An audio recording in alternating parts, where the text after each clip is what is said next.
This is E&P Reports, a vodcast from Editor and Publisher Magazine, the authoritative voice of news media since 1884, serving newspapers, broadcast, digital, and all forms of news publishing.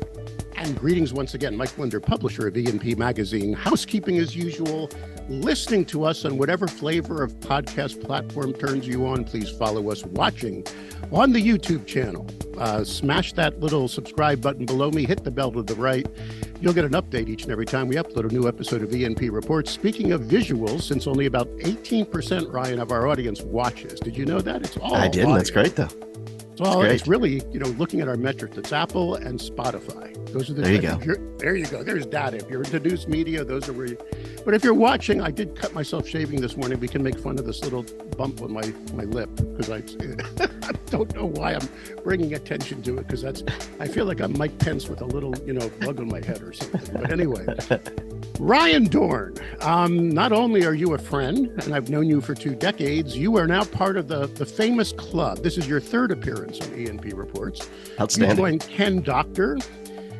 You get a special jacket, with a little emblem now. That you're Excellent. A 3-timer. Welcome back. Those of you that don't know Ryan Dohrn in the news media industry, likely you've been living under a rock. I'm just kidding. Ryan is pretty darn well known, especially as a sales expert, president and founder of Swell Media, well-known sales consultancy firm, sales training firm. Recently, in the last few years, became the owner of Niche Media, which is an exciting thing, especially since I was honored in 2022 to keynote your conference in DC. That was a fun one. You have a background in Walt Disney TV, New York Times. You and I got to be friends during your years at Morris Communications. Long story on how you found the horse industry, correct? That's right. Wife. That's right. Living down then, you were living in Augusta, right? Or yeah, and I live just across the river still to this day, 7 miles from the Augusta National Golf Course. Of course. And then you rent your house out whenever they come to town, or do you just stay in town and deal with it? We do. We like to take advantage of that state loophole to make a little extra rental cash during the first full week of April. And we ask people to do the chores here at the horse farm as well while they're staying, and most tend to like that as well. Here you go. And Ryan, we're going to talk sales, we're going to talk niche, we're going to do all that and more on the backside of this message. This episode of E&P Reports is exclusively sponsored by Blocks Digital, formerly Town News. Even though the name has changed, their commitment to the media industry is as strong as ever. Blocks Digital is now even better positioned to deliver integrated solutions like content management, audience development, advertising revenue, video management, and more. Join the over 2,000 news publishers worldwide that power their ongoing digital transformation with Blocks Digital, serving over 141 million monthly users who view over 6.5 billion pages of content each year. You can trust Blocks Digital to empower you, to connect you at scale with the community you need to reach. Blocks Digital, formerly Town News, now reimagined to help meet the news publishing challenges of tomorrow and beyond. Learn more at blocksdigital.com. Okay, Ryan, I went to your website. I hope you don't mind. It's an amazing website. And here's how you sell yourself. From the Iowa farm kid to Emmy Award winner to Fortune 500 advisor, Ryan Dohrn speaks on personal growth, leadership, sales, team building, and over 20 other topics. With that kind of an opening, I'm just going to shut my mic off and let you take over the show. No. Sales is what I love. Yeah, just take over, man. Just team build everybody. Give them some motive. No, we're here to talk first about, is sales in the news media industry dead? Because you still hear those grumbles like, okay, we're going nonprofit. We're given, advertising never worked. We tried it for 200 years. You know what I mean? Ben Franklin sold ads, right? I mean, it's all over. We're done. We're just gonna go with, donation, philanthropy. We're going to hope the government pays us, and we're giving up on advertising simply because, and you and I have been in this industry for decades, we didn't grow as fast digitally to take advantage of the verticals we lost, right? I mean, I think, right. Let's go through the history real quick. I mean, you and I watched it happen. I was actually on trying to save it. we got, I always say we got fat and lazy, right? We were demand driven. Everybody got their newspaper, at least 80% of the society. So we just became a distribution method. Didn't develop really tight relationships with our advertisers, mostly agencies and inserts and classifieds, correct? Right. And as all those peeled away, classifieds, because Craigslist came and cars.com and what have you, we didn't step up to the plate and aggregate.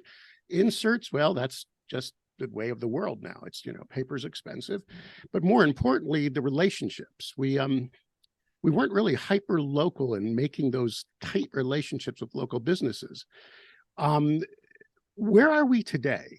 Is there still a future for street fighting? That's what I define as going out there, meeting a local business leader, regardless if you're print or digital or whatever, legacy, if you've got an eyeball or ear to rent locally, is there still a future to meet with a local business and build their brand or increase their customer base? The answer is 100% abso-freaking-lutely. There is. The problem is, Mike, these traditional publishers, traditional media keeps selling in traditional ways, and they're surprised that they're getting traditional results. And I'm not surprised when I go in and work with the group and I see them still selling the way that they sold in the 80s, maybe even the 90s. And I joke and I say the 90s are calling. They want those ideas back. We've got to change. It's not that we're throwing it all away. But here's the thing that they miss, Mike. You and I both know, and people need to wrap their arms around it. We are one of the last permission-based medias available out there. Everything else is intrusion-based. Think about how genius this is. For literally hundreds of years, we have charged people a penny, a nickel, a dollar, maybe now it's $6 to receive content, and there's ads as a part of the experience. This has been something we've done for quite some time, and it's permission-based medias. We're geniuses. People pay us to have advertising delivered to them, yet everything out there, Facebook, Instagram, even in some ways, shapes and forms, radio and television, is all intrusion-based advertising. Newspapers and magazines are one of the last vestiges of permission-based media where people are actually paying to receive this product, which makes it such value to people. The problem is we keep selling it the way that we always sold it instead of wrapping our arms around what we have. Now, the audience, of course, is a little bit smaller. I completely recognize and get that. But now with digital being so unbelievably saturated, beginning to lose its shiny object syndrome, people are realizing, wait a minute, there's this permission-based audience that you guys have, and we need to latch onto that. So the problem is most publishers just don't sell it that way. They just sell an ad. And unfortunately, nobody woke up this morning and said, oh, I want to buy another print ad. We've got to sell it different, and people just aren't doing it. But when you say newspapers and magazines, you do also mean the digital versions of them, correct? You don't mean only, are you discussing just a print ad, or are you discussing renting that eyeball or ear in general? Yeah, almost everything that we do that has a price attached to it, although there are different publications that are picked up for free, which is an innate action of permission. When you reach out and grab something, it's also permission-based media, on-demand delivery, we call it. So anything that we do that we have a price attached to it, we're almost always permission-based. Even our websites, though, really are permission-based media, because nobody goes there and says, oh my goodness, I can't believe there's an ad here. We've trained them that advertising is a part of the experience. Conversely, though, when you go to Facebook, no one says, oh, great, another ad, great, another ad. They're not happy to see the ads. It's all intrusion-based. They just keep throwing more and more in your face. So when marketers begin to realize the beauty of the permission-based audience, which a lot of times we have to point that out, the beauty of the permission-based audience, we can actually set a premium price on it. Now, are we ever going to be back to, rolling up the Brinks truck to the back of the publisher's office like we were in the 80s, 70s and 80s? Of course not. But is there still life out there? The answer is absolutely. I just was at the Wyoming Press Association, and I saw this room full of delightful people selling media, selling newspapers. And as I spoke, they're like little light bulbs started going off. Like, wait a minute, we're not selling something that's completely dead. Now, I'm not saying that we're not seeing on the horizon digital in the future, and that's where it's going to end up eventually. I'm not saying that. But until the day that we can't say we have a great audience or eyeballs to rent, we got to keep selling it. And I believe that we can, and audiences want it. Advertisers want it. I actually always add a little, and I agree with you 100%. And by the way, I keynoted Wyoming Press in 2022, so I'm honored they sent you in after me. So you had to That's follow great. my own. Awesome. But here's what I add to that, and I hope you agree with me. Every time I see ads on Fox, and I'm not against Fox, but whenever they say we have more audience than the other guys, I say great. But who cares about numbers? We also care about value of audience. An audience that wants news product of some form, shape, or size, whether it's a B2B publication like me, or a local news outlet of some form, or even a shopper or anything, anyone that wants to actively read news tends to be a better consumer, correct? They are more active. They tend to dine out, go out. They tend to influence others. Isn't the value of this audience also in that equation we have to start exploiting more? Absolutely. There's such value. And the problem is we don't know how to value sell because advertisers want us to price sell. And so because of that, we get into this price comparison shopping game. And then what happens is price becomes the deciding factor because we allow the advertisers to make us seem like we're similar to Facebook. So whenever somebody compares a newspaper, magazine, etc., to Facebook or broadcast to Facebook, I'll say, hey, thanks for trying to make an apples to apples comparison here, but it's more like an apples to sort of steak comparison or apples to salmon comparison. We're both foods. We're just in two completely different food groups. Now, one of the things just to mention on the side, and we won't spend but a second on it, is why are we arguing about Facebook? Why are we trying to get advertisers to not use Facebook? They love it. Leave it be. Let it go. Let's focus on the value of our audience. Higher educated, people that love to read, love to research, and they're not all old. Everyone's like, oh, they're a bunch of old people. It's not necessarily the case. Look what's happening at Starbucks. They're buying more newspapers now than almost ever before in their statistical history. Why? Because it's more meaningful to somebody when they read it in print. My son, who ran the football in high school as a running back, he said, I'm going to buy all the papers up. Why are you buying the papers up? Well, because I want to send it to grandma and everybody. My picture's on the front cover. Well, it's online. Send them a link to Facebook. No, Dad, it's in the paper. Be the print. Yeah. We have the same problem at E&P because, since I've taken it over, I've been going very, very into people. We're always doing salutes to people. There's lots of pictures. I demand or beg or plead when you open up the E&P or go to our website, all you see is faces. Duh. Right. Because you and I both know that, resonates and in social media gets shared, but everybody wants the print copies. We run out every month. We get these emails. Can we get an extra copy here? Can we I need 10 of them that send to my family. And I'm going, it's amazing how many people want to get that printed record of their face. You know what I mean? Yeah. We go nuts with that, but we love it. All right. So now you've talked about how we've always sold in a past way. It's always been price-based. I always called it menu selling, right? Here's our rate card. Here's what a column inch is. Here's what a CPM is. I always joke, CPM, M is a Roman numeral. The only time a customer ever sees that is the Super Bowl, right? You got to even explain what the acronym is. What is the revert? What is the new way when you want to change that psyche or that paradigm in a sales rep? What are you screaming at them? What are you saying what are we doing now in order to truly bring our value to an advertiser? Well, it used to be that you would build a relationship, and then you'd sell somebody something and you maintain that relationship. Now what's happening in the world that we live in is that people will buy something from us. Even if they don't have a relationship with us, they'll buy something. And then what we'll do is we'll build that relationship and keep them around for a lifetime. When you think about the younger buyer set, and I'm not talking millennials, there's two groups of people, young people and old people. If you don't know which group you're in the old group, okay? There's two groups, okay? The younger buyer set, okay, whatever that means to you, the younger buyer set is really not interested in necessarily being your friend. And there's nothing wrong with that. They've got plenty of friends online, in person, etc. They will buy what it is that you're selling to them if you present it in a way that gets us away from new business development. One of the problems with the newspaper, magazine, broadcast business is that we focus so much on run an ad and something happens immediately. We try to fall into that instant gratification syndrome, and we're trying to lean into that. And we can't do that because we're not really good at that. It used to be that we were good at running an ad and things would happen because we were also good at creative. We were good at great offers, and people just didn't have a lot of other ways to learn about us. Now what we've got to really be teaching our advertisers and teaching our reps to understand is there's 3 things that we do well: new business development, re-engaging past customers, generating referrals. Now, if an advertiser allows you, Mike, to focus in on, if I run an ad, something magical is going to happen, because they all think that. I'm going to run an ad and 75 people are going to come buy mountain bikes for me. We all know that's not going to happen. It doesn't work like that. Has it ever worked like that? Probably not.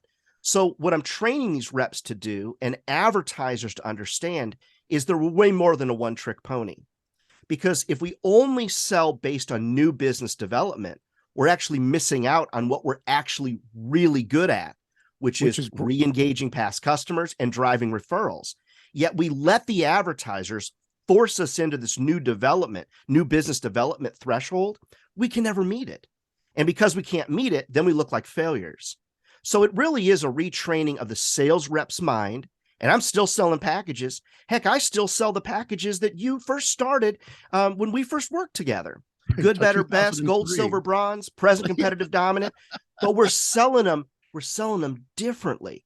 Now I want these advertisers to understand we are better at re-engaging past customers than almost anything else. And once we get their brain trained to that, the ROI goes up. We sell better to our permission-based audience, and our advertisers are happier. And guess what, Mike? They're coming back if the reps can get on board with this new thought process. Well, then you're circling us back to what brand development, which helps with customer retention, correct? Referral. I mean, if an advertiser wants what I call the 3 C's, call, click, or customer through the door, you got a challenge, right? If that's the only thing they want, instant ROI, you gotta like give stuff away, right? You gotta really, Correct. I mean, buy one, get one. Yep. Yeah, buy one, get one, right? I mean, you got to say to the advertiser, what's it take for you to change your buying habits instantly? Right. I mean, it's not going to be, hey, 5% off dry cleaning, right? I mean, we got to work together. But you can bribe an audience to do an instant action. It's been proven, or lead gen. Fill out this form and we'll give you free, we'll give you a free home. I mean, I'm just kidding, but exactly. But brand development is important. And that helps with customer retention. So are you still advocating, like I try to, that all sales boils down to fear of loss? Is it all like loss aversion? I mean, Mr. Advertiser, what's my guarantee? Your guarantee is if you don't market, nothing's going to change, and you can lose your audience to the internet. Is that still part of the game or not? Absolutely. It's a holistic approach. So I like to teach this triangle for those of you watching on the YouTube channel. I like to teach the triangle of marketing success. And that is a little bit of traditional, a little bit of social, a little bit of digital. Spread your money out of what you can afford to be able to kind of cover the gap, if you will, or spread a nice net that's out there. What's interesting, right, even here in Augusta, Georgia, if we look at the businesses that are crazy successful, for example, like a Windsor Jewelers or something like that in our town, they do newspaper, they do radio, they do TV, and they do the internet. But when you look at Facebook, they're not crazy on Facebook. They do quite a bit with it. So it really is about teaching the whole, what is the social proof, is the way I teach it, that I can give to an advertiser to get them to believe that what we're going to do for them has potential. And social proof is, look at Bob the Builder, look at Julie the interior decorator, look at Brandon's Bar and Grill, or in the B2B space, look at EOS, look at IBM, look at Apple, and use that social proof to help a new advertiser understand if you're going to be successful, you're going to follow that triangle, and you're not going to do one thing. I say this all the time in local media land, where I live a lot of my life. I'll say if Coca-Cola could get away with only doing Facebook and Instagram, you don't think that's what they do? If you thought that Budweiser could get away with never running a Super Bowl ad, they wouldn't do it. It costs too much money, right? So a lot of it, Mike, is I'm dealing with sales reps, which I like to call media advisors now. Get sales out of the name. Well, I like that. Media advisor. Well, that's what we do. We've been doing it for years. We're advising local businesses on what media they should buy to be successful. You're going to recognize this is kind of funny. Somebody will say to you on a plane, a train, automobile, whatever, they'll say, hey, what do you do for a living? And I'll say, I'm in sales. And they go, oh, sales. That's because they don't have the guts to do what it is that all the salespeople do. So the local media advisor concept is to go against that. What do you do for a living? I advise local businesses on the media and marketing solutions they should buy to be successful. Then somebody goes, wow, okay, you need to talk to so-and-so. They've got a local business and they could use your help. So I think a lot of it, Mike, is retraining the brain. And we've got publishers that are just going to need to, if they want to be successful, continue to be successful, retrain the brain of those salespeople. I don't know. There's a lot of materials that have to change, sales materials per se, as much as is the conversations are just wrong. The conversations that people are having are just wrong. Like you call up somebody and say, can I speak to the person in charge of advertising? Of course you're going to get hung up on, come on. So there's a lot of retraining that has to occur. Oh, and then in today's digital world, I wish when I was first peddling AM radio back in the 70s that I had digital. I mean, there's so many great ways now to get to decision makers much faster, especially with email. Don't you agree? LinkedIn. I mean, LinkedIn is great for warming up clients. I love LinkedIn. Yeah. I mean, but you don't have to knock on a door anymore and walk down Main Street. Well, if there still is a Main Street. What I'm saying is, I mean, when you go after those critical categories, home improvement, healthcare, legal, real estate, I could go on anything service related, man, you've got a myriad of ways now to get a decision maker to at least accept, start a relationship, that warm up, as you called it. So let's get into the other topic I want to discuss with you. Sure. Niche. There's a word that I have been screaming for decades. When you took over niche media, everybody said magazines, which is not the case when I look at word niche. Right. A magazine is a niche product, correct? I mean, it's wonderful. Yes. I am a niche product. What is E&P? It's a narrow B2B brand that influences news media executives. That's what I publish, whether it's print, digital, skywriting, or surgical implants. You see what it's that brand. Yeah. I think people don't understand the value of niche. I spoke at your conference. Thank you. I was honored. Thank you. You brought me to DC to be a keynoter at an amazing conference, but the energy in that room, 400 to 500 people were all making money in niche spaces. Yes. I am surprised that more news publishing executives who are niche, you and I, that's how we started our dialogue. Don't you agree? We were discussing a niche. There is no such thing as mass media. I don't think it exists anymore. Correct. I always joke. Ed Sullivan had an 80 share. Why? Because Ed Sullivan had an opera singer followed by a puppet, followed by a rock and roll band. Where are you going to find those three things on the same programming today? It doesn't exist. Yes. So if we're all niche, why isn't that the philosophy of I mean, because you didn't talk just magazines. There was nothing about printing there. There was no one saying print a magazine. It was how to show a value of your audience. So explain the concept of this, because you're doing it again. I'll be in New Orleans. Thank you again for inviting me. My wife is coming. She loves that conference. Tell me more about when you say okay, now I'm going to ask you for your elevator pitch. We're in a train, plane, or automobile. Ryan, I just looked you up. You're CEO of Niche Media. What the hell is that? Answer. Yeah. Magazine, newspaper, media companies, podcasters, publishers, content creators, anybody that has a sliver of an audience that they love and they want to learn how to monetize. And I tell people all the time that where the money is made, Mike, is in niching your niche, taking a niche and niching it even further, because it used to be the bigger, you remember back in the days, it'd be how many people do you have in your email list? Oh, you only have 20,000. Well, now if you've got a super niche, a hyper niche, a niche of 2,000, but it's 2,000 heart surgeons. Now you go from 20,000 people where you're at $10 a thousand to just 2,000 or 3,000 people where maybe you're at $100 or $200 or $300 a thousand. So what these publishers and content creators come together to do is to figure out how to niche those niches and make money on those little slivers of audience. And you see it all across the media landscape, these little niches, or I guess some people call it niche if you want to be fancy. Okay. It's all right. We always debate that, right? And when you take and look at those little audiences that you have them in your local communities. You have them in your broadcast audience. That's why podcasts are so popular. They're a niche of a niche, and in some cases of another niche. So you've got bicycles, you got cycling, then you got people that do road versus mountain. Then you've got men versus women, or you've got athletes versus amateurs or pros. All these niche little slivers. My wife even does it. A niche of the rodeo business is barrel racing, where the competitors run around the barrels. So what she's done is, rather than be a rodeo producer, she's a barrel racing producer. Then she's able to sell to her sponsors that little bit of an audience.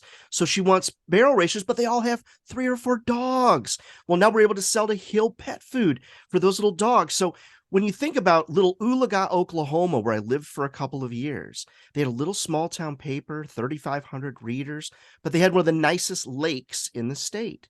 Well, they started a little publication all about life on the lake. Soon they were making more money on life on the lake than in the paper itself.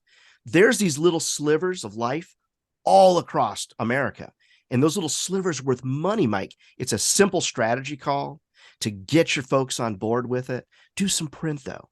Do some digital as it relates to it. Do some social. There's money in these niches. See, now you're in my wheelhouse, because when I took over E&P, everybody said, well, people thought I was drunk, right? I mean, like when I had a small team of advisors I brought together, put them under NDAs when I was doing the due diligence.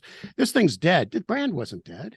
Open rates were amazing on the emails, right? When you see that, when someone saw editor and publisher in the subject line, they opened the email. When they saw it in Facebook, they shared it. I said, no, the brand needs life. But I stopped and I wrote down my niche first. See, I get frustrated when publishers just say, I got to do news. I got to do news. And who's reading it? I mean, I put down news publisher, creates journalism, finds an audience, monetizes. Those 3 things. You see, if I can get that person to love my brand more and build that niche, I can sell that and I can work that. Why aren't more publishers thinking in terms of audience first? This drives me crazy. Yeah, the only thing I can think is maybe a lack of ideas. And that's the whole essence behind the Niche Media Conference, is just, hey, let's get together and talk ideas. For example, I'm a local news consumer, but I'm also involved in politics, local politics. Exactly. I would prefer to receive a newsletter from my publisher here locally, focused solely on politics. And I would actually either pay to receive that product if it was finely tuned, or advertisers should be paying to reach me, because those involved in politics are not a bunch of slugs. Typically, these are folks that are paying attention, typically. So the little sliver should be worth something. They'll tell 5 other people who to vote for and where to shop and where to dine. Right. Look at recipes, for example. Recipes are the most downloaded, other than adult entertainment. Recipes are the second most downloaded thing on the internet. So we want to avoid the adult space. Let's focus on recipes for a second. The recipe piece. There are people like Fireside Kitchens here in my local town, people that are like butcher shops, people like that should pay to be a part of that little niche newsletter that I might receive. I'm big into outdoor cooking. I don't care about cooking and baking. I don't care about baking cakes. I want to know how to make a good brisket. Send me that little local newsletter with local advertisers, and I'm going to pay attention to it. Those little slivers of life, Mike, are worth millions, hundreds of thousands of millions of dollars. So the question you asked is, why don't they explore it? Maybe they don't have the idea to do it. They don't realize how simple it is, or they just need to listen, to this vodcast and figure it out, or maybe just get a little help as it relates to it. See, to me, maybe I'm just too obtuse, because I always I try never to get caught in the weeds. And that's whenever I'm consulting a media company, and I still do a few family groups, I sit down with them first and say, let's talk audience. Let's talk about the town. And the first thing I do when I take over a consultancy job is I ask to visit community leaders. Does that sound odd? I have the reps take me out to advertisers. Then I also want to meet with the chamber and some of their non-advertisers and just chat about the community and the brand and the perception and what is the community. That way you can look at it holistically. See, niche is everything. And I find it fascinating that that is not the conversation I hear within my industry. What I hear is, get them to pay for the content. Okay, who? Right. It's like, it's I know. We live in a world of specialization. We live in a world of people that when they specialize, they do really well. Think about it. HGTV. Okay. There's not news anchors on HGTV for a reason. People watch the channel, subscribe to the channel, and download the app for specific programming. There's no reason that you can't niche your niche in your local community. Like, for example, lawn and garden. I would encourage everybody that's local, that's watching and listening. Local. Right. Lawn and garden local, as an example, is a huge niche, easy niche to be able to sell into. And spring is just around the corner. So figure it out and get your spring guides, spring newsletters done. The same thing, though, in B2B and bigger national plays. You don't just want to focus a newsletter on mold making, but the specializations within the mold making business. And each one of those little slivers is worth money. Here's the thing, Mike, it's not hard. I think it's just difficult for people to wrap their head around. I can charge a premium for a tiny audience. Well, small is the new big, and it's what people want. I think our brains are just trained. We need big numbers to sell.